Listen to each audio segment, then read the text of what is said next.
Hello and welcome into BTN's Take 10 podcast. This is Alex Roux of BTN, and this is a post-Big Ten tournament edition of the Take 10 podcast, pre-NCAA tournament edition, where we'll kind of include some Big Ten tournament content, mix it in with some NCAA tournament preview discussion, and get some pop culture talk in as well. That will be bracket themed with our producer, Colleen Degnan. So Colleen will handle our Call for the Culture segment as she usually does. That will be at the end of the show. Before that, we'll have two separate interviews. One from the Big Ten tournament with former Illini star basketball player Deon Thomas. Deon just recently inducted or announced that he'll be inducted into Illinois Athletics Hall of Fame. So definitely a timely interview. Caught up with Deon at the Big Ten tournament on Thursday before the Illinois-Iowa game. So any Illinois-Iowa discussion that preempted that game where Iowa blew out the Illini, you can disregard. But we got a lot of personal discussion with Deon about his career, about his induction into the Hall of Fame, the honor that meant to him, and we talked Illini and pro career as well with the Fighting Illini all-time scoring leader Deon Thomas. So sandwich between Deon's interview and Colleen's Call for the Culture segment, we'll have a stat head segment with Harold Shelton. Harold's definitely in a good mood, considering his Michigan State Spartans won not only the Big Ten regular season, but the Big Ten tournament in a thriller this past Sunday at United Center. So we caught up with H. I'll give him a little pat on the back, and then we dive into some deep NCAA tournament discussion with a Big Ten heavy tilt on that chatter, because obviously we want to figure out who's got the best paths, who might have gotten screwed a little bit, like Spartans, as good as a mood as H was in. Obviously a lot of Spartan fans and Big Ten fans, rightfully so, are a little peeved at Michigan State's placement in Duke section of the bracket. So we get into that, get into all the other Big Ten teams' potential paths in the tournament. We kind of put a bow on the Big Ten tournament, and we lump that all into a stat head segment, like I said, with Harold Shelton. So jam-packed episode. We'll get right to it. This week, obviously, is probably the best work week of the year if you're a basketball fan or a sports fan, because if you're in a regular office, probably not much is getting done on Thursday and Friday, and you got pretty much the full buffet of hoops going on all weekend. It's just a really fun few weeks coming up. So since this episode is so packed, we'll jump right into our first guest. As I mentioned, it is Fighting Illini Hall of Famer Deon Thomas, also a contributor at BTN and the Fighting Illini Radio Network. That interview with Deon starts right now. All right, I'm very pleased to be joined here at the Big Ten tournament by former Fighting Illini star, currently an analyst on radio for the Illini, and on TV for Big Ten Network. It's Deon Thomas.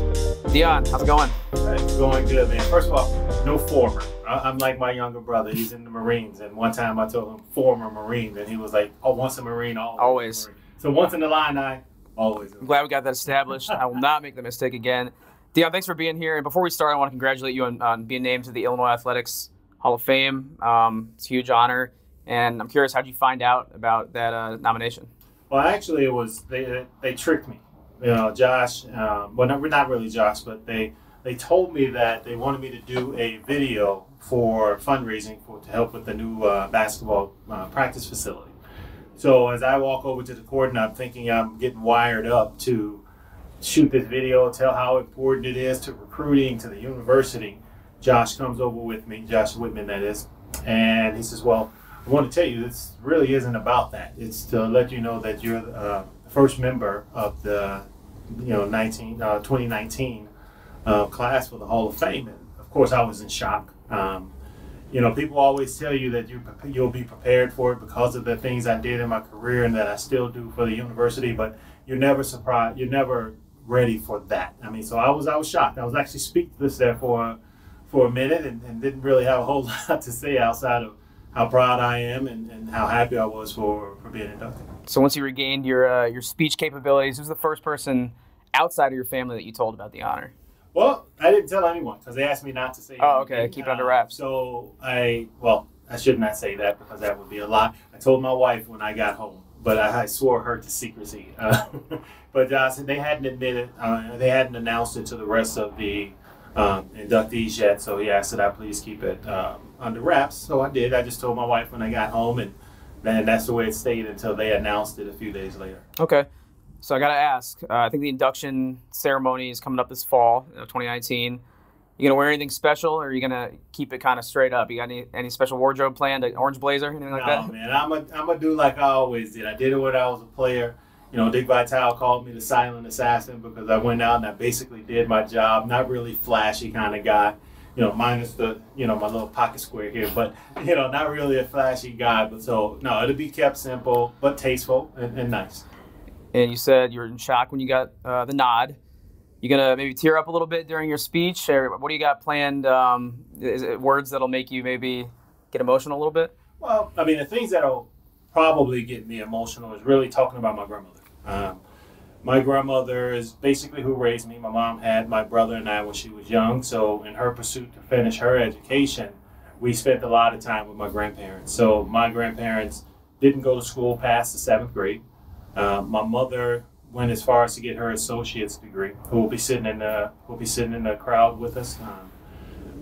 So to be the first one to earn my degree in my family, and that entire family that is, and then to go on, of course, and have the career that I had on the court as well. But to talk about that and to talk about the just my upbringing and how important my grandmother's words to me about I was bigger than the village, that I didn't have to think small, but to really think big. And a lot of that really took off when I got to the University of Illinois. That's well said, and congrats again.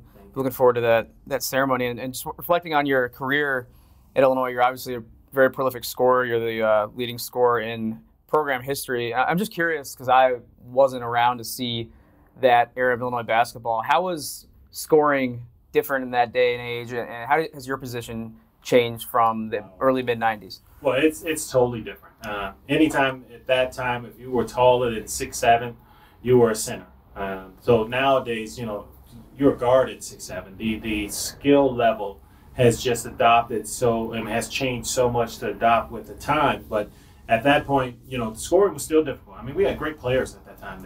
I think that was one of the heights of the Big Ten. I mean, you had the Fab Five in Michigan. You had Calvert Chaney. You had at Indiana. You had the big dog that was at Purdue. Every team had a McDonald's All-American, it seemed. So things were rough. Things were tough. Really good coaches, so just like today, that are always going to game plan for your best players. But I had great teammates as well. And our coach, Lou Henson, had great game plans as well, which allowed me to be able to do what I did. You're just sitting next to one of those old competitors, Jess Settles, over there in the locker room. A lot of wars back then. So I mentioned, obviously, your prolific scoring resume, and recently this year, as it was well documented, Georgi Bashanisvili broke your single-game freshman scoring record of 35 points. He came up to you and apologized for that in a moment that was captured on our network. But you also hold another record that I don't think maybe will ever be touched by another Illini, the scoring record, like we mentioned, of 2,129 points. So I'm just curious to get your opinion. Do you think in this era of college basketball, of guys leaving early for the pros, is that a record in Illinois that could be broken by any future Illini down the road? Well, it could be, yes. Will it be is a different question. I mean, and you nailed it right on the head when you talked about just this day and age. I mean, if a young player has a good year or maybe 2 years, they're immediately trying to make that transition to the NBA. And that was one of the things that was different during my time. I mean, bare minimum, you stayed 3. I mean, that was the first time I started having conversations about leaving Illinois and going to the NBA. I was a junior. I mean, now juniors are considered old. Right. in college basketball. The freshmen, sophomores are leaving. If the rules change the way some predict, now you'll have high schoolers going back to the NBA again. So it's going to be there a while. But I will say this, I hope so. As I told Georgie when he broke the single game record, is records are made to be broken. And what I appreciated was the ability to be able to congratulate him the way Eddie Johnson did for me. Eddie Johnson was a player that I watched growing up and as he was in the NBA, and he called me the night I broke the record. I mean, and that was a sense of pride, probably for him, but definitely for me, because I got to watch another Chicago native that had gone to the University of Illinois, had an excellent career, and then transitioned to the NBA, And I'd like to be able to do those same things for another player. Yeah, definitely a cool passing the torch moment that we all got to witness. Talked about the decision process of staying, leaving after 3 years. You eventually, obviously, stayed 4 years and then had a long career playing professional basketball overseas. And whenever I have guys on that played overseas at all, but especially long careers, I always want to ask them about experiences that they had over there that might differ, might seem odd to basketball fans in the United States. Guys will always tell me about maybe not getting paid, maybe the fans were on some crazy stuff, maybe referees were on some shady stuff. I'm wondering if anything jumps out to you when you think back as something that would maybe surprise a American basketball fan about how things go on over there. Well, a lot of that is going to be a lot of the same stories that I take. Thank God I never really ever had to deal with not being paid, with the exception of one time with a team in Turkey, but that's why I never went back to Turkey to play. But really the fan base and how fanatical they can be. I mean, you come to a game here, you go to Duke, you go down to see the Orange Crush, or you see some other rabid fan base, and they don't compare. It's not even close to the way some of the fan bases are and the passions that they expound in Europe. I mean, I'll give you a story. There was once we went to, when I was playing for Maccabi Tel Aviv, and we went to Istanbul to play Ülker, which is one of the top Turkish teams at that time. So we're beating the brakes off of them, just to be honest. And the fans started throwing D batteries out onto the court and throwing M80s, and they're just out there, like, bam, they're blowing up on the floor. Guys are throwing D batteries at us, and the guards had to come out with riot shields, basically, to escort us off the court. I mean, so that's probably the craziest thing that I have ever, had to deal with. I mean, there's a lot of passionate fans in Europe, and I don't want to make them sound like they're all bad, but that was crazy. And, that took place in Turkey, but I never really had any issues, none in Spain. They were passionate, cheered hard, cheered well for their teams. Israel, the same thing. I guess another story was kind of strange is when we were staying with Maccabi Tel Aviv and we were playing Panathinaikos in Greece. So as I'm going to close out the game, I'm at the free throw line. One of the fans from Panathinaikos is shaking the backstop. So the rim is swaying from side to side. Like at the county fair or something. Yeah, and the referee gives me the ball and says, shoot the free throws. And I turn around looking at him. I'm like, dude, look at the rim. I was like, how do you expect me to shoot that? That's awesome. Yeah, the batteries is a new one. I've heard of fans over there throwing like coins and stuff, but I knew you'd have some good ones, especially playing that long. Coins, you pick them up, put them in your Exactly, yeah. It's a little tip. Right on your Wikipedia page, speaking of your overseas experience, that you became an Israeli citizen. Yes. Is that true while over in Israel? So what went into that? I think I talked to, I believe it was Stu Douglas from Michigan, who plays in Israel. I think he was either doing the same thing or was thinking about it. So what went into that decision and process? Actually, it was really, really weird. Had no intention. My wife is Israeli. I met my wife in Spain my second year, so that would have been 1997 in Spain. So we met and had no intentions really of going to play in Israel. And one morning I get a call from David Blatt. And he says, hey, well, I know who you are. Of course, he's from the States, went to Princeton. He was my coach. He was the coach at Maccabi Tel Aviv, assistant coach. So he called me, well, I just wanted to know, do you want to win championships or do you want to stay in Spain and continue to get paid? I said, well, I want to do both. Right. So if you're offering an opportunity to do both, then we can talk. And, of course, being married to an Israeli, and we had been married, there's so many rules that you have to have in place. And I checked all of those boxes. And so they kind of recruited me in Maccabi Tel Aviv and were like, well, we can get you this, and then you can play as an American. So that's really how the process started. And when we got there, Maccabi Tel Aviv being who they are, kind of sped up the process. All right, interesting story. Then you retired from pro ball, got into coaching for a few years, and then are now obviously in the media. So what was the transition from that side of basketball, as a player and coach, to now analyzing the game as a member of the media like? Well, I mean, it's actually been great. I joke with people often, and I tell them that if I had known being on the media side was so much fun, I wouldn't have gone into coaching because I may still have hair. But no, I mean, it was a great transition for me. I spent a lot of time, of course, playing pretty much all my young life, and then to go into coaching for the 8 years that I was coaching from high school to the JUCO level, where I was a head coach and an athletic director. and then spent a couple of years at the Division I level. I changed and decided to resign to really get involved more in the community, which didn't really allow me to do that when I was coaching. So making that move, I just happened to talk to Q one day, and Q was like, yeah, you ever think about this? And I was like, well, no, I hadn't. But, he's like, oh, come on in, let's do a screen test, and let's see, if you like it, let's see how you, are. And didn't realize how much fun it was and how much I would enjoy it. So really enjoy what I'm doing now, and like yourself, just working to continue to grow and get better at it. Yeah, Q is Quentin Carter, the senior producer at BTN. Curious how you split the Illinois radio obligations with the BTN TV obligations. I'm sure you're used to that I-57 drive by now plenty of times. I mean, you've done it your whole life, I'm sure. So. Right. Well, it's being honest. That's what I've always been. I'm not afraid to tell the truth. I wasn't ever afraid to tell the truth even when I was a kid. It got me a couple of whoopings that maybe I shouldn't have told the truth, but so I've always been a truthful person. So it's really easy. If I have a criticism of Illinois, then I'm going to say it, whether I'm on the radio or whether I'm sitting in the Big Ten office, and that's just the way I look at everything. If I can't be straight and I can't be authentic, then I don't need to be doing this at all. We're sitting right now in the underbelly of the United Center during the Big Ten tournament, and it's an event that is a lot of fun. It's one of my favorite every year. Yes. It's an event that didn't exist when you played. I'm just curious, as a former player, do you wish it was around when you played? Is this something that you kind of feel like you missed out on? Oh, definitely missed out. I mean, there's a few things that are going on today in today's game that I missed out on. AAU, I mean, I would love to be able to travel the way some of these kids do with their AAU programs, because at that time there wasn't, so we only played with our high school and within tournaments, mainly within the state. So to be able to have traveled outside the states would have been great.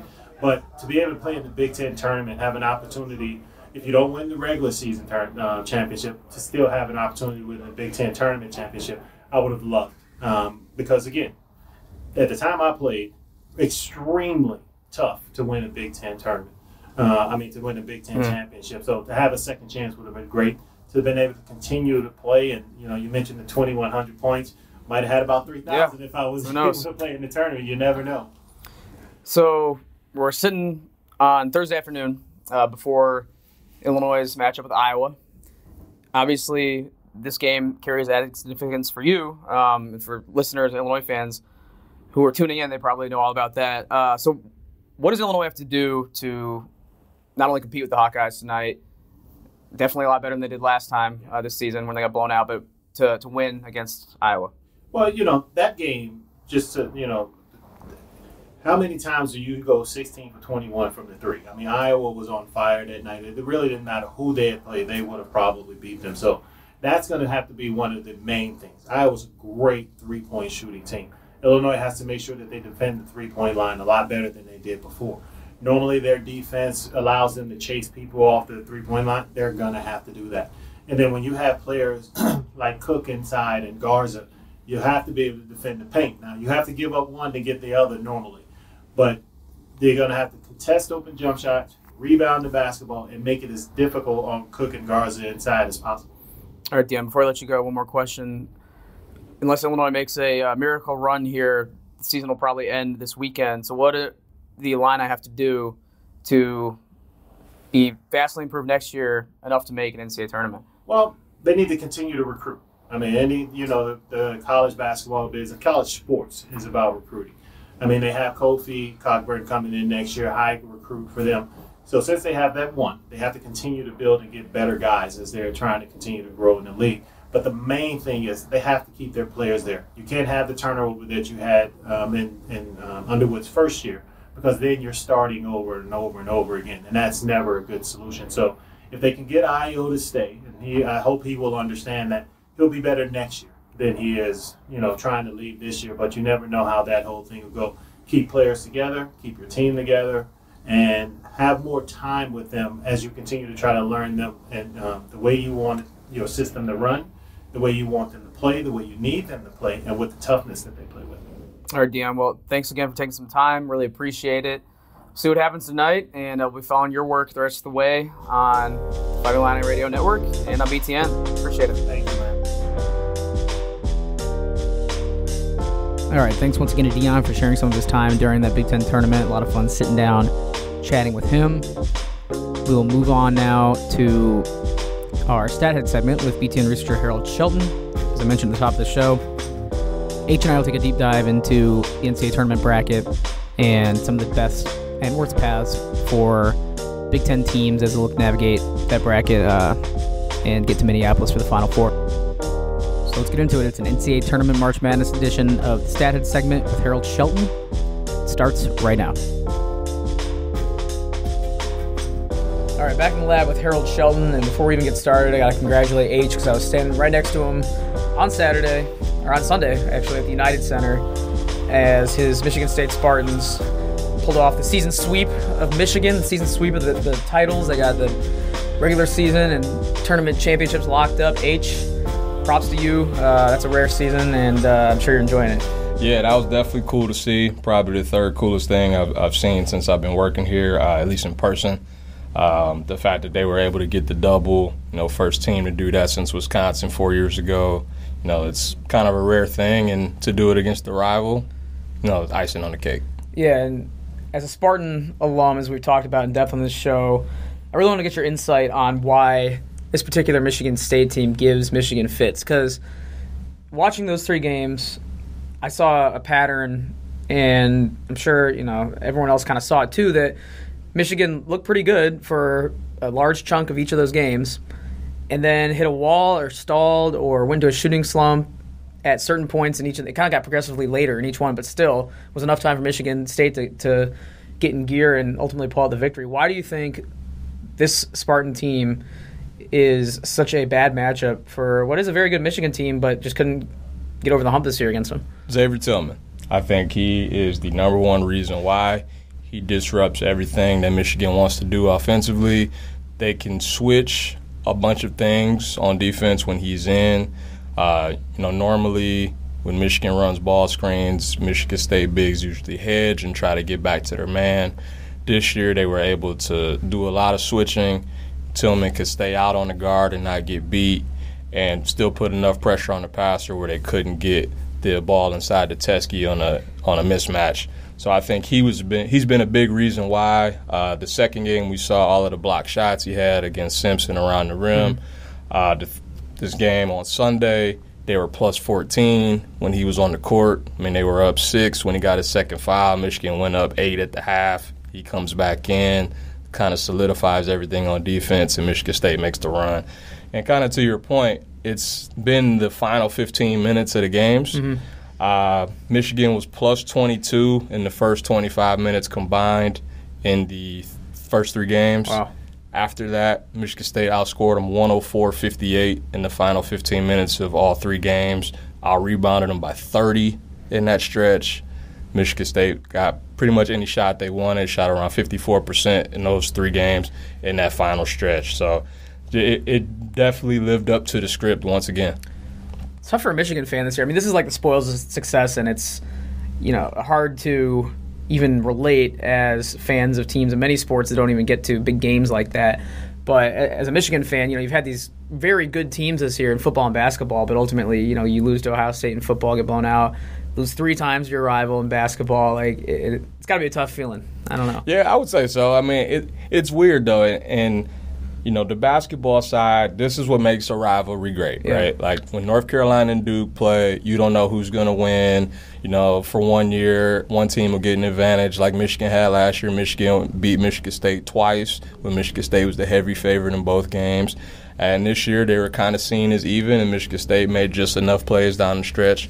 And so you kind of have this back and forth, and, credit to John Beilein for getting that Michigan program to that level, and who knows what it'll be like next year. Again, plenty of fans of college sports programs would change place in a second with Michigan. Like, it's not like that's anything to nothing to despair about. They're in a good spot.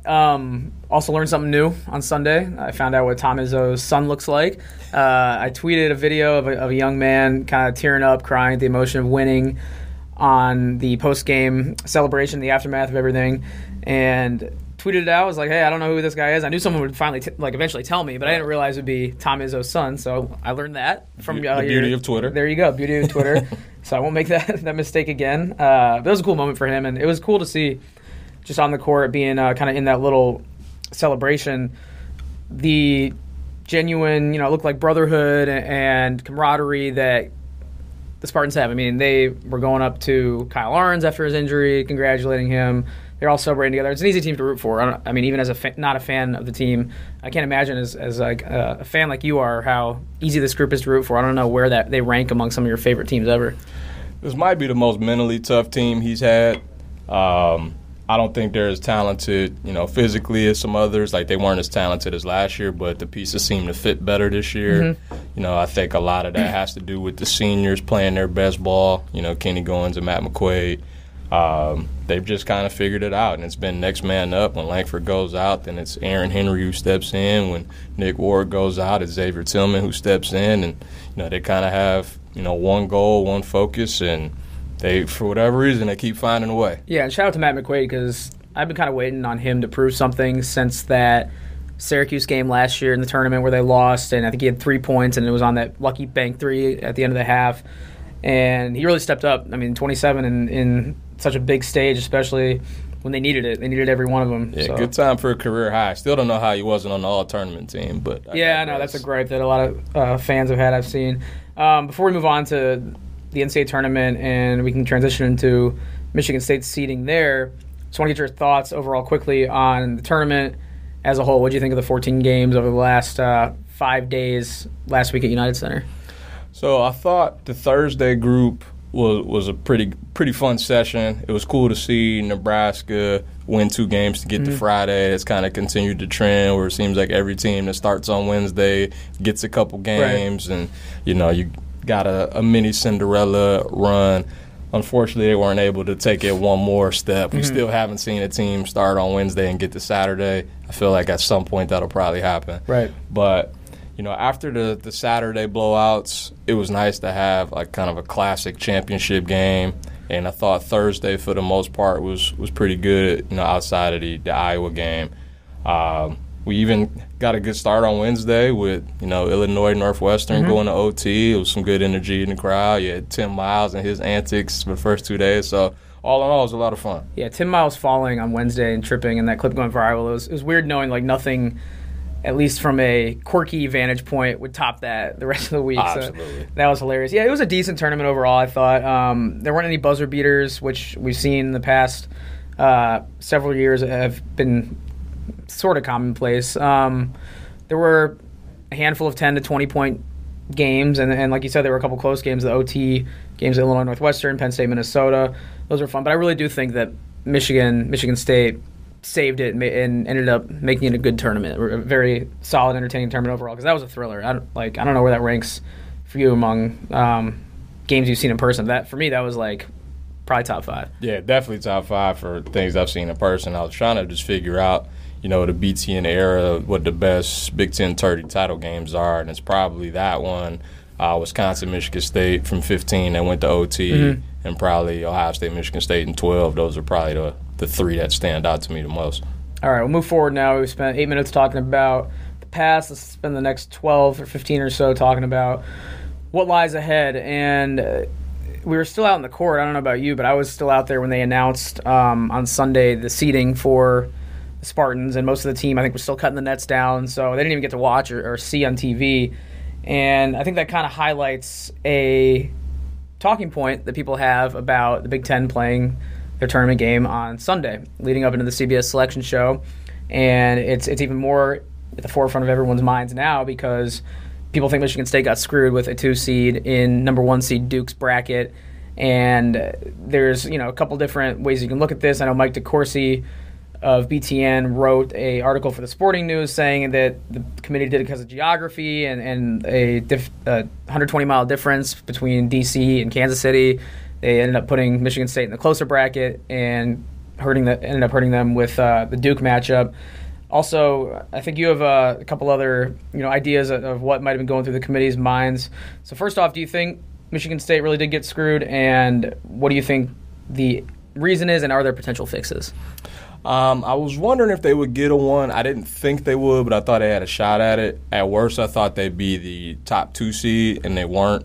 I was a little surprised to hear the committee's rationale behind that, saying that, the title game did help them jump Kentucky to get to that number 6 spot overall, but that their body of work wasn't good enough to pass Tennessee, which I thought was strange considering that Michigan State leads the nation in Quad 1 wins. They had 4 more than Tennessee. They had 4 more Quad 1 and 2 wins than Tennessee. They won the regular season and the Big Ten tournament. Tennessee didn't win either of their tournament or regular season titles. Tennessee had better losses, I guess if you want to say that. Michigan State did have, 3 losses to teams that didn't make the field. But if that's what we're determining is better body of work, it's a very loose way of saying it, I guess. I think Mike was right on point with the geography part. I'd much rather prefer a balanced bracket as opposed to, hey, this team is 10-hour drive away as opposed to 12, or like it's a 22-minute difference in flight time. Yep. Like, I feel like common sense should kind of matter there. You could have easily just put them in the Midwest and flipped them in Kentucky. I think that would have probably been more fair. But, I think the draw leading up to the Elite Eight isn't as bad, but to get stuck with the top overall seed, it's a downer. Yep, and you never know what Duke. I feel like they're the type of team, just like anyone in the tournament, that can be beat by a barrage of threes. Any team can get hot. So you might not end up, if Michigan State makes it that far, having to face them. I also am not totally sold on Duke's just leadership at the end of games, the games they've lost that I've seen. Everyone kind of looks around, and a lot of R.J. Barrett, people standing around waiting for one guy to do something. So maybe their youth gets the better of them. We'll see. But yeah, obviously not an easy path for the best team in the Big Ten. What about Michigan's path? I mean, obviously they had a favorable one last year, and it paid off. They took advantage of it, made it to the Final Four. Do you think their path is favorable or at least manageable for the Wolverines next few weeks here? It's very similar to last year. They were 3 in the West, and they opened with Montana. They had Gonzaga and Florida State on the top side. You look at it this year, 2 seed in the West, playing Montana, Gonzaga and Florida State on the top side. See, I was busy during the show, and I didn't realize they're playing Montana again. That's crazy. Like, it looks very similar. Yeah. The fact that they were the weakest number 2 in the committee's eyes and got matched up with the weakest number 1, I think is favorable for them. They probably wouldn't see Michigan State the rest of the way unless they somehow met in Minneapolis. So, they don't have to worry about, facing the Spartans. I don't think they put – oh, that'd be crazy. Yeah. I think kind of similar to last year where their first 2 rounds could be really tough, or first 3 rounds could be really tough. Texas Tech, I think if they played them in the Sweet 16, that's – those are the top 2 teams defensively in the nation, according to KenPom. So you might get a rock fight there.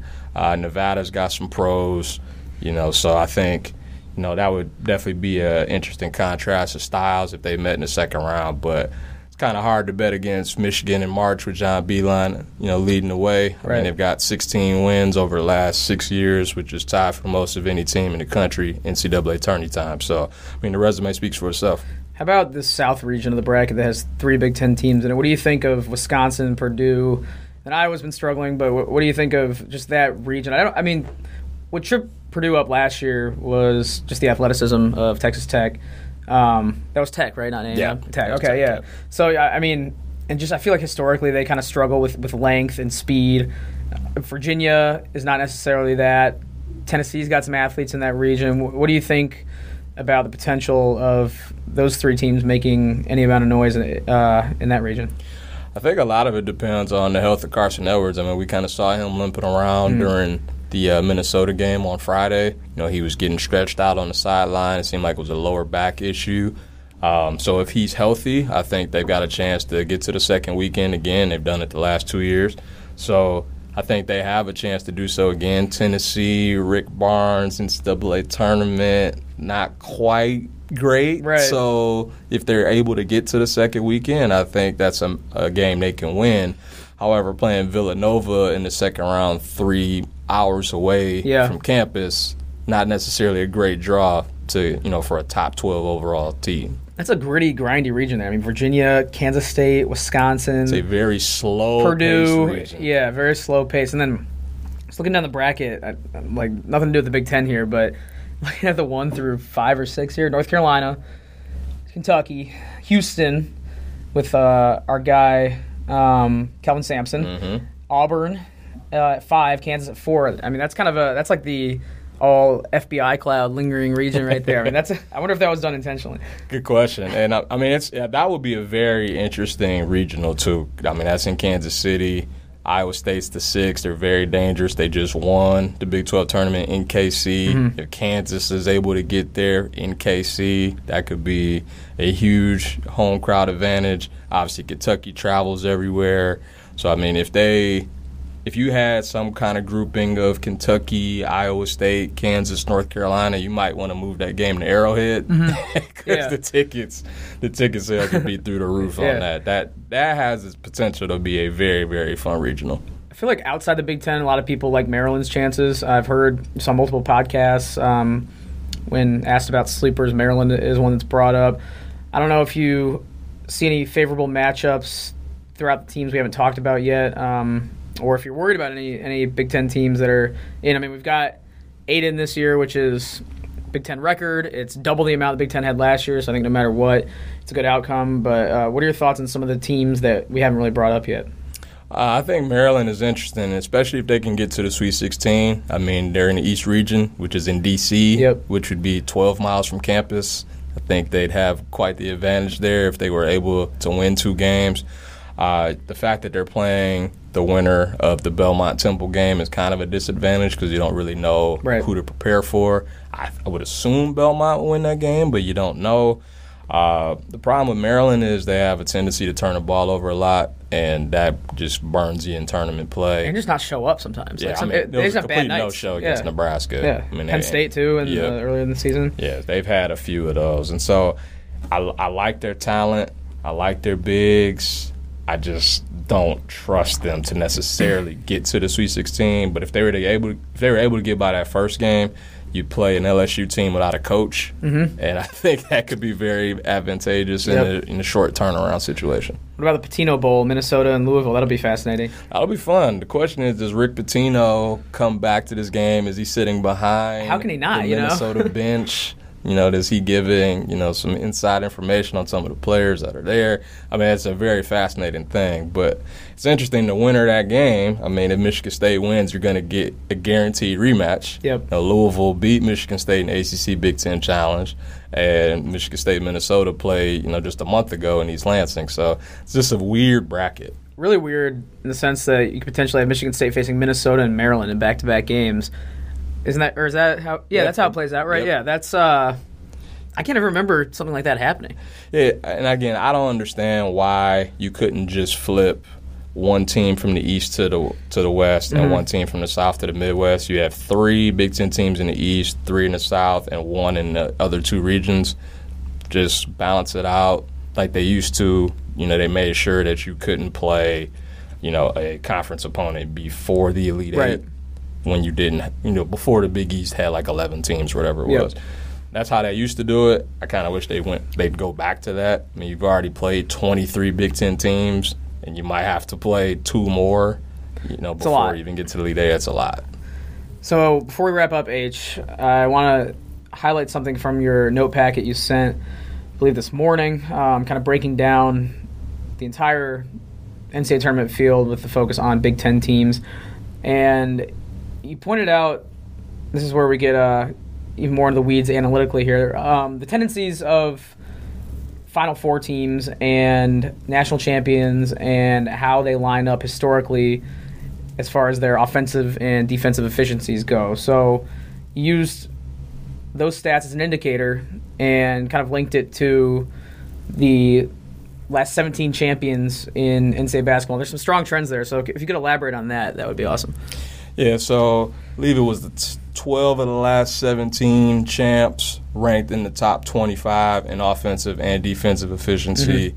Now, it's possible to still win a championship without having an elite defense, but you still need to be good at it. Right.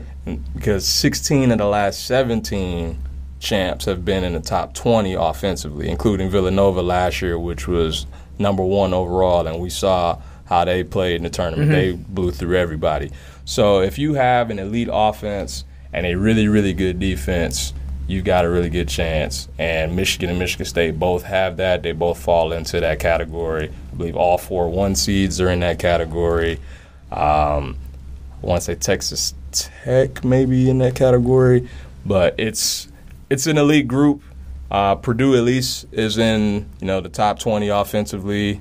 Iowa is as well. I think that lack of defense might haunt them. I think they're 115th in defense, so they might not be around for too long. But those top teams, they rank highly in those categories, so I wouldn't be shocked if the Michigan schools made a run. Wasn't the only outlier like UConn or something like that? Yeah, I want to say it was the Duke 2015 team didn't really play good defense for a while, and then they found it in the tournament with Justice Winslow, Tyus Jones. I think they were outside the top 50 in defense.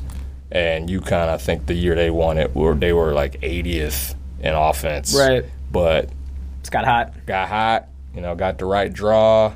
That was a team that should have lost in the first round and went to OT with St. Joe's and then found a way to win the whole thing. Shabazz got hot, and that was that. That's always why, if I'm rooting for a team and people are like, oh, would the NIT be better to get more experience? Like, no, you never know what can happen, getting in the tournament. So just got to get in and see what kind of noise you can make. A lot of good stuff, unless something catastrophic happens and every single Big Ten team loses this weekend and drops out. We'll continue to circle back and talk tournament as far as the season takes us. Sounds good. I mean, we've had a couple teams make the Sweet 16 every year for like the last 10 years or so I have a feeling I'll be back on next week. Yeah, I'd be shocked if it didn't happen. All right, man. Appreciate it. No problem. All right, thanks as always to H for joining us. A lot of good stuff, and hopefully it's not the last time we talk to him this year. So Big Ten teams advance, we'll definitely get him back on and continue to talk as far as Big Ten teams proceed in the tournament. All right, last segment coming up. It's our Call for the Culture segment. If you haven't listened to the show before, our producer Colleen Degnan jumps on to talk about the intersection of sports and pop culture and kind of everything that is around the edges of laid-back sports talk. And this time, sticking with the theme like everyone else does this time of year, we're going to do a special bracket edition that doesn't involve sports, but we will explain it as we get into the show here. I think you'll enjoy it, and it's going to hopefully generate some good discussion. So, Call for the Culture with a special March Madness bracket theme starts right now. All right, we're back with another Call for the Culture segment. Alex Roux here alongside Colleen Degnan. Colleen, how you feeling? Nice weather outside, nice warm temps. What's up? Asking me about the weather? We're talking about the weather. Well, happy first day of spring. Yes, first day of spring. It's so exciting. Well, I told you how much I enjoy this time of year because, one, I like summer, but it's sweating season in summer. I'm a big sweater, so I like the cooler temps most of the time. Basketball is going to be sick the next 3 weeks, especially this weekend. It's my favorite weekend of basketball of the year. I'm not alone there. And it's a lot less hectic around the office right now because last week was crazy with the Big Ten tournament. So I don't know how you're feeling, but I'm feeling great. Last week was awesome. You got to go to every single session. Can you give us some fun stories? Sure. Reactions, takeaways? Yeah, I went to every game of the Big Ten tournament. It was a lot of fun. There were some duds, some dog games, but couldn't have ended better with Michigan and Michigan State. Harold and I talked in depth about it in the last interview, and just the atmosphere on Sunday with both fan bases, Michigan and Michigan State. Intense. Yeah, people joke that the United Center hasn't seen this good of a crowd in a long time because the Bulls have been so bad. And I'm sure it's true. Blackhawks have been good for a while, but it was a really fun, college atmosphere just with two great fan bases that are, I'm sure, a good chunk of it local. They have huge alumni bases here in Chicago. You were there. I was there. As a fan, so I was working it. How was it from the stands?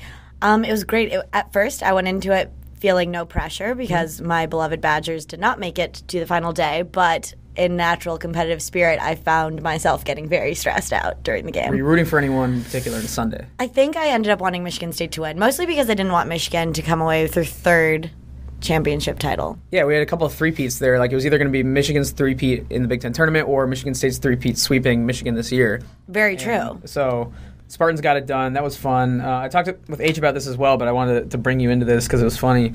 After the game, I tweeted a video of a guy in the court kind of crying. Yes! Did you see that? I saw that, and you ended up finding out that's Izzo's son? Yeah, right away people were like, that's Izzo's son. I knew people would know. Like, I retweeted it from the Michigan State on BTN Twitter account, so I knew somebody would know who that was because the guy was on the court.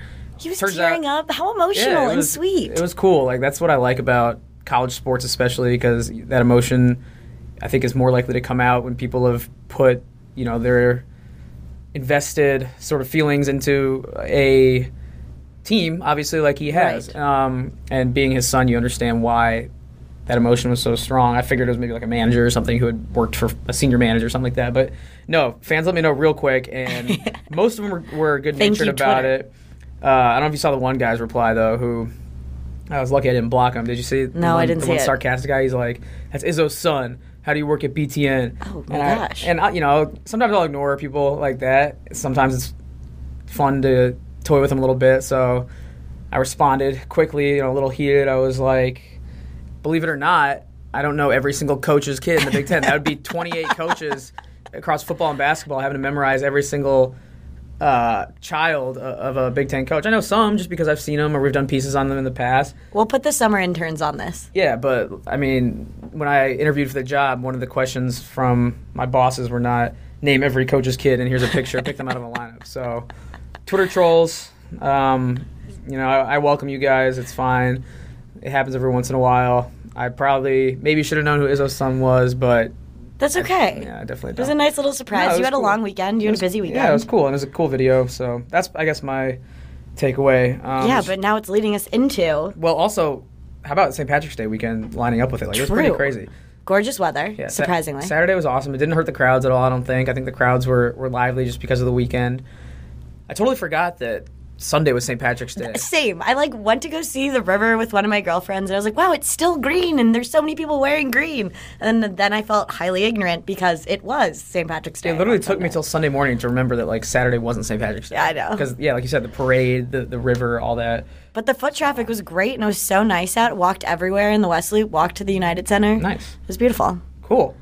But yeah, so that's bringing us into the madness that is March. Absolutely. And we should definitely, before we move on to some of our bracket stuff, touch on a recurring segment, something that you've introduced. Even though I feel like, in the past, most people didn't love ads. It was kind of like a change the channel thing when commercials came on.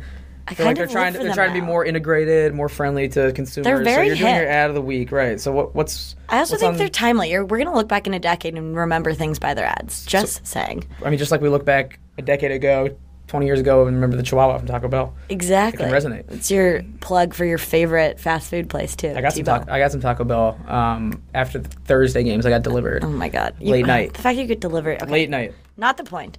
Moving on. But yes, so ad of the week is the March Madness ad by DDB. It's the Capital One Bracket Buddy, featuring Charles Barkley and Larry Bird and Samuel L. Jackson, Spike Lee, and it's just like a play on their last names with their little good luck charm pets. Okay. So very creative, good way to tie it in. Good job, DDB. But more so, I haven't seen this one yet. It's really funny. Is it funny? It's I've heard about it because on the radio. I was listening to Sports Talk Radio in Chicago, and they brought it up and how it was a great ad, but also how Larry Bird clearly was just mailing it in just for the check.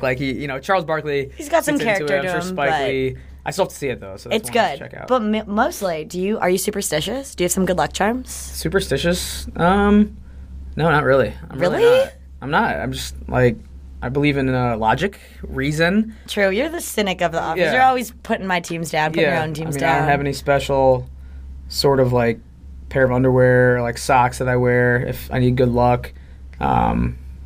Just for this podcast, I believe that preparation is the best. We're really hard workers here. Well, okay, unlike you, I'm highly superstitious. Okay.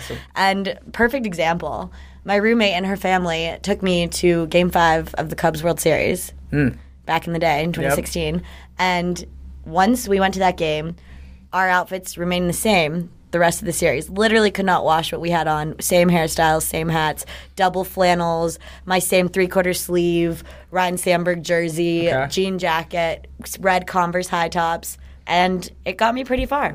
It's a little weird. I'm not going to... A little weird. I bet more people are more... No, it's not unique. I mean, a ton of people do that type of stuff, but I'm not going to give you any credit for the Cubs winning the World Series that year, but it's nice that you felt like you had a part in it. Again, let's plug Alec being a cynic and not giving in to my fun antics. Hey, I'm just saying hard work beats luck and talent beats luck. Okay. I don't have any superstitions. I'll gladly drop kick a mirror while walking through a ladder. Like, I don't care. So maybe your little down in the out attitude right now is because not only is it March Madness, but Mercury is currently in retrograde, and people need to embrace this. Mercury is in retrograde. What does that mean? I feel like it's a saying. No, well, it's actually an astrological scientific happening right now. Like the moon? So, Mercury's a planet.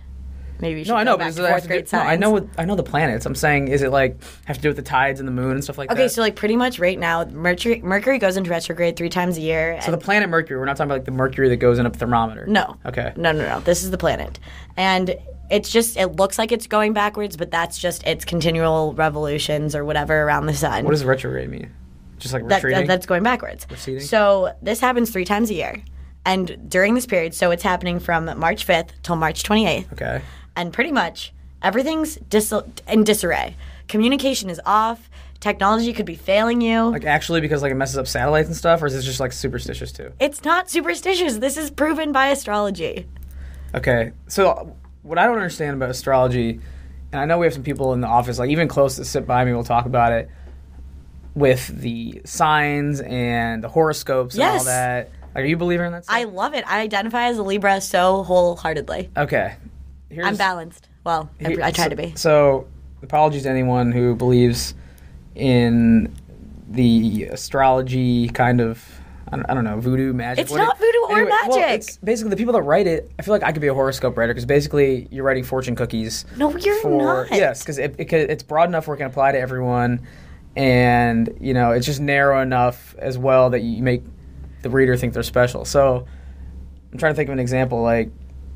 Good things will come in your professional life. Okay, you're just reading bad Panda Express fortune cookies. Okay, so give me an example of when this has worked out for you then. Okay, well, I'm saying right now everything's in disarray. Communication is bad. You shouldn't make any abrupt decisions. Everything's off, which is just perfect timing. We have to make a lot of abrupt decisions because we have to pick our brackets. Okay, yes, but what I'm getting at is that it's falling very timely with a very maniac month.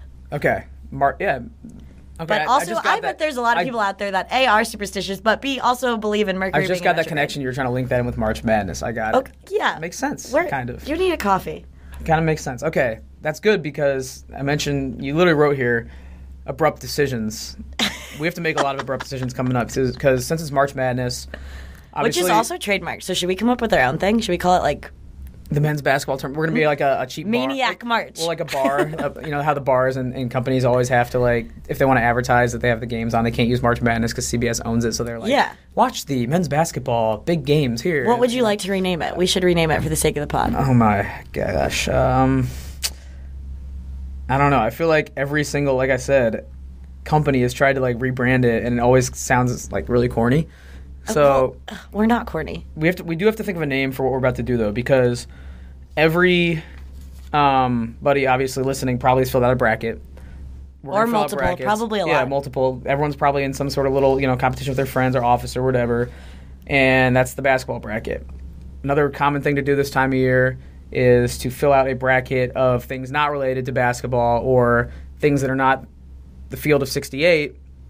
Teams that are in it right now, but some sort of competition that you want to compare, whether it be foods or hobbies or any sort of historical thing that you want to kind of face off against each other, either by debate, votes, whatever. And Colleen and I are no different. We're going to make our own bracket, and we tossed around what we wanted to put in the bracket and settled on one that we think can be pretty broad, but also brings up a lot of room for debate. Highly engaging, yeah. So, Colleen, fill us in. Tell the people what our bracket's going to be comprised of. So we have comprised an Alex Roux and Colleen Degnan bracket of complete bias towards cities. in their U.S. cities. Yes, U.S. cities. I'd like to think we're both pretty well traveled. You know, you're from the West Coast, Southern California. I'm from the Midwest, but luckily I've been to most of these places, so I can speak to it a little bit. And basically, we're doing a 16-city bracket that we'll do throughout the next couple episodes. And today we will seed the cities and then go through the first round. And we're going to definitely like tweet out the bracket, maybe put it on our IG stories. Maybe we'll get some engagement. Yeah, I mean, hopefully we have You can see Alex's poor penmanship. Yeah, hopefully we have a broad listenership. And yeah, it's pretty bad. I drew it. The marker wasn't great either. It's got some squiggles. Okay, and some, don't blame the pencil. And some faded lines. But yeah, we'll get into it. And let's start right off the bat with these 16 cities that are going to be in the bracket. And then we can kind of talk through and seed them. So, Colleen, there's your list. Let's read them out, and then we can decide where they fall. We'll do 4 number 1 seeds, 4 2s, 4 3s, and 4 4s, and kind of pair it up. Okay. Do you want me to go for it? Yeah, let's just I'm going to run through them all slightly quickly. You're going to hear these a lot. We got New York, Chicago, LA, Boston, San Francisco, Philadelphia, Seattle, Indianapolis, DC, Vegas, Atlanta, Austin, Miami, Denver, New Orleans, Dallas, and in true fitting, should we name the bonus? Yeah, we have first 4 out as well because we couldn't decide. There's so many great cities in the U.S. Coming from our great bias based upon nature, food, sports, and activities. Yeah, we thought we should have a first 4 out category. So the first 4 out, sorry to the residents of these great cities, but can't include everyone. Nashville, Phoenix, Minneapolis, and Milwaukee will not be winning, but they deserve an honorable mention, I think. So yeah, I mean Minneapolis with the Final Four. In a Big Ten city. A Big Ten city. Great city for sure. It's just a little cold. It is cold. I'm not going to disparage it. It's just, no, it just didn't make it. Not everyone can make it. We wanted to give a nice little shout out. All right. So yeah, like you said, it's very subjective. It'll be some comment. There's no point system or anything. We're just going to talk it through. So let's go ahead and decide our seeds real quick. I think for our 4 number 1 seeds, the big 3 have to be in it, right? New York, Chicago, LA. Those are kind of the West Coast, Midwest, and East Coast pillars of the country, entertainment capitals, business capitals of the U.S., and 3 biggest cities in the country. So no debates there, right? No debates there. Those 3 are locked in at number 1s. What about, all right, we need one more number 1 seed. And I have one in mind. I don't know if you agree with me. What are you going to say? I want San Francisco. Really? Because, San Francisco is, I think, for one, the most beautiful area, just geographically and visually in the U.S. It's most expensive, probably. It's very expensive. That's why great coffee, though. Yeah, great coffee. Shout out also, Phil's is coming to Chicago, so thank you. You know what? Just because of that, San Francisco. Okay. You're taking the last number 1 seed. Need to make a case. Very unique scenery. And also, technically, I was born in that region. Where? I was born in Danville. Danville. I've been to Danville, Illinois, not Danville. Well, Danville, California. Actually, I maybe have gone through there. I don't know. Spent a great 2.5 to 3 years of my first. Nice. Okay, so there. All right, San Francisco's the 4th number 1 seed. Let's fill out the 2s. This is tricky.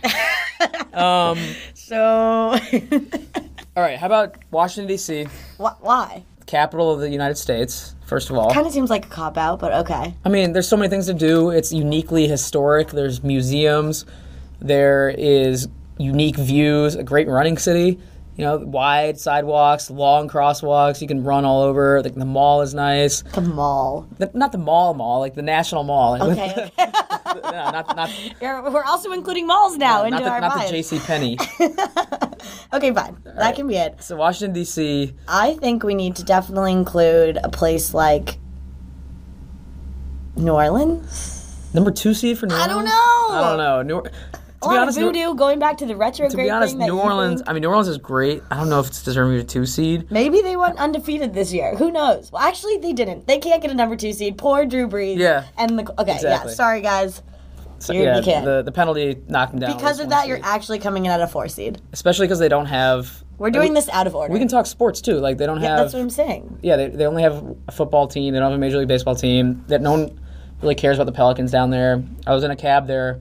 I mean, the Anthony Davis thing definitely brings him down a few pegs. I was gonna say, you're such a 4 seed. I was in a cab a few months ago in New Orleans, and the guy said Pelicans could leave town tomorrow. No one would care. They're all about the Saints. So There you go. Yeah. great Saints football town, but they're going to be a 4. You're definitely coming in at a 4. Okay. I'm going to say Philly deserves it on the 2 line somewhere. Are you just talking about this because of Bryce Harper? No, not because of Bryce Harper, because it's again, history. They actually have been pretty good City at sports. of brotherly love. Brotherly love. Super Bowl winning city. The Sixers are coming up. The Flyers have been good for a little while. It's a great sports city now. Like you said, the Phillies have Bryce Harper. Jake Arrieta from the Cubs is there. He has really good social media content. And You know what? Fine. Philly reminds me a lot of Chicago, I'm not going to lie. I've never been. I like Chicago a lot better. I've only been to Philly for one extended weekend, but it was a good time. And it's similar to Chicago with a little more history, I'd say, and a little less charm. How about Okay. that?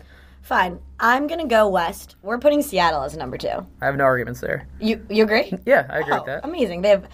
We can shout out Original Starbucks is there, although that's not my favorite coffee place at all. Amazon. Amazon's there. Beautiful Pacific Northwest. By Portland, go Trailblazers. They can represent your Portland Yeah.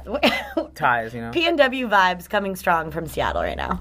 Seattle, also great scenic views there. you know? Yeah, it's beautiful. All right, we got to round out the 2s. How about, I'm thinking like Atlanta, Denver, or Miami. One of the, or Vegas. Vegas is not getting. okay. Vegas is an automatic 4 seed. Okay, go ahead and put Vegas. Vegas on is the an floor. automatic 4 seed just because I just get a lot of stress coming from. I don't think I'd thrive. I've only been there for volleyball tournaments Okay, and like awkward family trips when we were too young to do I've anything. been several times. It's definitely an awesome destination. But yeah, you always leave. You know, the flight back from Vegas is always a tough one. Let's just say that. You know, it's you're usually poor. You usually have a lot Probably less a little energy. sun-kissed, though. Yeah. No, actually, I've been going in the winter the last couple of years. It's kind of nice. kind of a weird It's like move. 60 degrees. Nice. Kind of a weird move. All right, Vegas on the 4 line with Automatic Nola. 4 seed. How about Atlanta for number 2? For number 2? Yeah. You know what? Sure. All right. I've never really been like to Atlanta. I've gone through it. I've stayed in like the suburbs. My family lived there prior to me being born, so like You they guys have loved been it. all over. All right. I mean, it's such a hub in the South. You know, it's basically Chicago for everyone that went to SEC schools. Really? Yeah, like people that I know. I've never heard that. People that I know that went to SEC schools, they all just flocked to Atlanta for jobs. Basically, like how everyone flocks to Chicago for their 20s and to work, kind of right out of school. Wow. Yeah, Maybe we should go. I mean, it's like Atlanta and Dallas, pretty much, are like the ones where. Okay, speaking of Dallas, I think they got to go in the 3s. Let's put Dallas in the 3. Like Dallas is a fun town. I've never been. I've only been to Texas once, and that was Oh. to San Antonio and Austin. And Okay. Austin's one of our cities on there. But I don't think we can put Austin. I think Austin's on a I don't think we can 4 put 2 seed. Texases in 3. I'm going to Austin next month so I can give better rankings Okay. on this, but we're going to give them a 4 seed. Okay, I've been in Austin for like 12 hours, but I had a great time when I was there. It counts. And it's like a boom town. Like we don't really have any. What do you mean a boom town? Well, they don't really have a lot of professional sports in Austin. a boom town? As in like any? They don't have any, but it's, Yeah. we needed to have one sleeper / Cinderella, a boom town. Like Oh my god, Austin's our Cinderella it's story. rising, right? Fun. Yeah. Okay. Because you know, it used to be just kind of more of a college town. It's gotten bigger and bigger and kind of exploded, especially in the last I love it. 10 years or so. I think it's not quite the biggest city in Texas, but it's up there. Okay. We got to go Boston on a 3 line. I was just going to say that. Boston Marathon is a lifelong dream of mine. Hopefully I get to do that one day. And the themes in this, like, we try to choose cities that have character or unique. You know, Boston. Talk about history. Boston definitely has the history. They've got the accent. Love they've got, it. Love it all. they've Fenway got Park. by far the best sports teams, I hate to say. I mean, yeah, at 2018. Yeah, you can't really beat. I guess what Boston has is the unique kind of vibes that a city that was left off might not have. So Yeah. Boston earned its way on. I think we got to put Indy in the 3s. I'm putting Indy in 4. Really? I mean, Indy's a great event city. Don't get me wrong, but I'll leave it at that. I think we should. Wow, I think we should put it on Hot 4. take. It's a 4 seed Meaning all we coming have from- left is To place Denver and Miami, which are kind of dark horses, but we'll put them put as Denver 3s. and Miami. Yeah, Miami's kind of in the same Vegas realm for me. You know, it's like to have a good experience there, you either need to have a lot of money or I feel like it's a know lot the of right like, people, dancing Yeah. and clubbing. I feel like But you love to dance. Beautiful beach, definitely a vibrant city. I can feel you like thriving with Pitbull there. Yeah, I'm trying to think of anything interesting. Mr. that happened. Worldwide, I went to spring Alex break there my Roux. senior year. Wow. Been a couple of Say times. no more. You went there. I went to beautiful Gulf Shores, Alabama. So I mean, I went to PCB. That's pretty much the same thing. Years before that. So okay, we got our all right, bracket. we've got our bracket. quick pause. You won't notice this, but we're going to pause and write all the lines out here and be right back. And we'll go through the first round. All right, we're back. We've got the bracket laid out, and we're going to run through the first round, the Sweet 16 round of our cities. And we didn't really plan this beforehand except for the cities that would be in it. So this is all kind of off the cuff. So right at the top, we've got number 1 seed, New York City, versus number 4 seed, Indianapolis. This should not be much of a fight. Well, based off of your glaring shade you're throwing at Indy without even saying Indy is what it is. It's a solid town, great events that are put on there. But, I mean, come on. New York has pretty much everything you don't want to do. I'm not disagreeing. I think it's a very favorable 1 seed. They're the Duke of our bracket. I will say, when you go overseas, everybody wears New York gear. Because that's like what they associate with the U.S. So it's completely. It can't be eliminated in the first round. It's moving on past Indy. Okay. All right. Next matchup. We have Miami, D.C. This is a tricky one. Alex, I feel like you wanted both of these cities in it the most, so this one... Well, have you been to either one? No, which is hilarious. So, I haven't been to our nation's capital. I know that's a problem. As an outsider, what would you pick? Definitely DC, but that's just because I'm a little bit intimidated by Miami. Okay, I'm also like a lot of I have a good amount of friends from DC. I'm not nearly tan enough or good looking enough to flourish in Miami. But I feel like you love the Pitbull scene. Maybe in small quantities, but I hope I'm putting your image really well right now. I'm gonna go DC. I've got friends there. It's fun to visit, and I'm gonna lump Baltimore in with DC too, just because it's in that DMV area. Shout out. My guys out there. We'll put DC and NYC in East Coast clash there. Ooh, that'll be good. This one's really hard. This next one? Not for me. I mean, I obviously have it. I thought, okay, it's Chicago versus Austin. Yeah, number 1 seed Chicago versus number 4 Austin. I'm biased because I live in Chicago. Obviously, you do too. I mean, yeah, but I just you're not from this area, so I just have this weird fascination. I know I said I'm going next month, but I just feel like I'm gonna love Austin. I'm sure you will. But I feel like Here's the thing. Austin's that budding D1 program that is has a bright future. They're I bet they have an amazing coach. They're like a VCU, a Wichita State. Tim Miles would be their coach because everyone loves him. They're the Butler of a few years ago. They have promise. They can maybe make a national title run, but not in this tournament because Chicago's like a blue blood. Chicago cannot be beaten. Okay. Yeah. All right, Shy City. Now we have Denver versus Philly. All right, 2 seed Philly versus 3 seed Denver. This is tough. I'm gonna go definitely Denver based upon the outdoor activities. Yeah, there's mountains. Yeah, it's gorgeous. Skiing in the summer, hiking, or skiing in the winter, hiking in the summer. You could ski in the summer, I guess. I guess. It depends. I'm with you on that. Okay. I'll go Denver over Philly.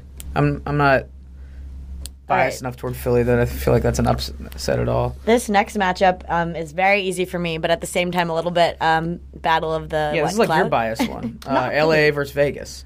Depends what you're going for if you visit either of these cities. Can we go LA parentheses inland, a.k.a. La Cañada, Pasadena? Yeah, it's all SoCal pretty much. I feel like if you talk about LA, then you're going all those cities. You're talking about Malibu, you're talking Manhattan Beach. You're literally just so many miles are going into what you think LA is, but okay. But that's what I feel like anyone that doesn't live there considers, Pasadena, all that stuff.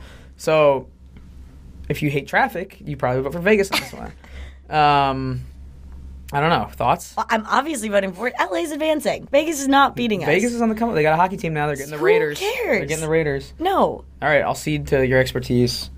And come on, we've got a bunch of LeBron drama right now. That's super fun and exciting. Yeah, I mean, there's always Hollywood stuff. And if we're lumping just all of Southern California, Manny Machado going to the Padres, okay, we'll grandfather San Diego into this discussion too. Basically, your geographic regions don't make sense. The Chargers basically said this is basically LA. We're moving to 80 miles north or whatever it is to LA. So sure, LA advanced past Vegas. All right, 2 seed Boston versus 3 seed Seattle.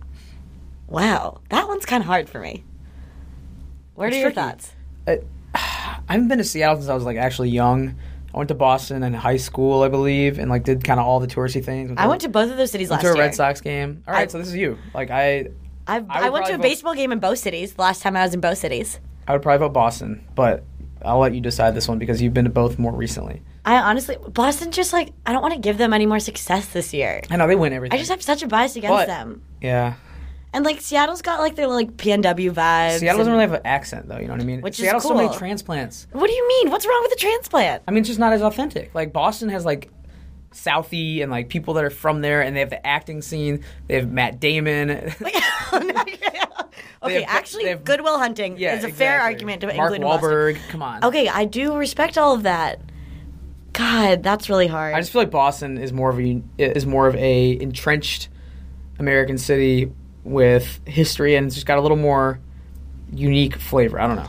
You know what? Your argument was stronger than mine. Boston it is. Boston it is. But Seattle, I see you. All right.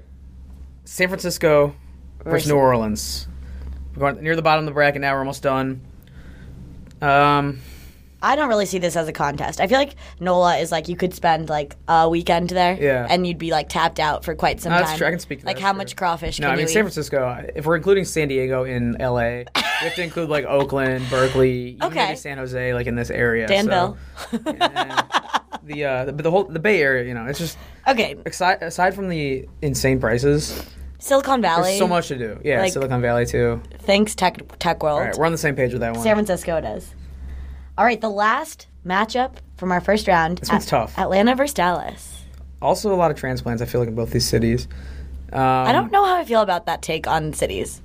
I mean, I don't mind it. It's just like, I feel like it's more of a melting pot. That's kind of fun. Yeah, I don't like necessarily hold it against them. I just feel like Boston was unique because, like, I feel like Boston is such a, I don't know, like I said, entrenched culture. Boston's not in this region. We're not talking about Boston. I know. I was just saying that was my example. So Atlanta has a great music scene. I'll say that. I've heard Dallas has good food. I've never been to Dallas. They've got the honky tonk going for them. What's that? You know, like just like with the Western, like cowboy. Like the honky tonk where you do like the dance and stuff. Yeah, like the cowboy stuff. Yeah, which is fun. It has its own vibe. But Atlanta, again, has like so much culture. Music. I understand what you're saying. They had the Super Bowl this year, which sucked, though. So maybe that's not necessarily. They have new stadiums everywhere, which I don't know if that's a great thing. They have a new soccer team in Atlanta that fills up the stadium. I think we should go Atlanta for this one. Wow. Because, one, I don't think we have enough upsets. I think Atlanta, as a 3 seed, has a strong case against number 2 Dallas.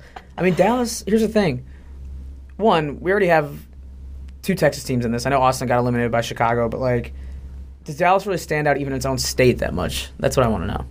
Wow, that's a hot take. It does have the Cowboys, which is America's team. Yeah, so. There you go. But, like, we didn't even mention Houston, and they didn't make our top 20 here or whatever. Well, are we including Houston in the Dallas region? No, it's a different city. I think you could say that. Okay. I don't know. I'm putting Atlanta. Wow. Okay. Executive decision. You didn't make a strong case either way. I was a little fickle. I'm not gonna lie. All right, we have it. All right, so we'll pick it up next week. Our Elite 8.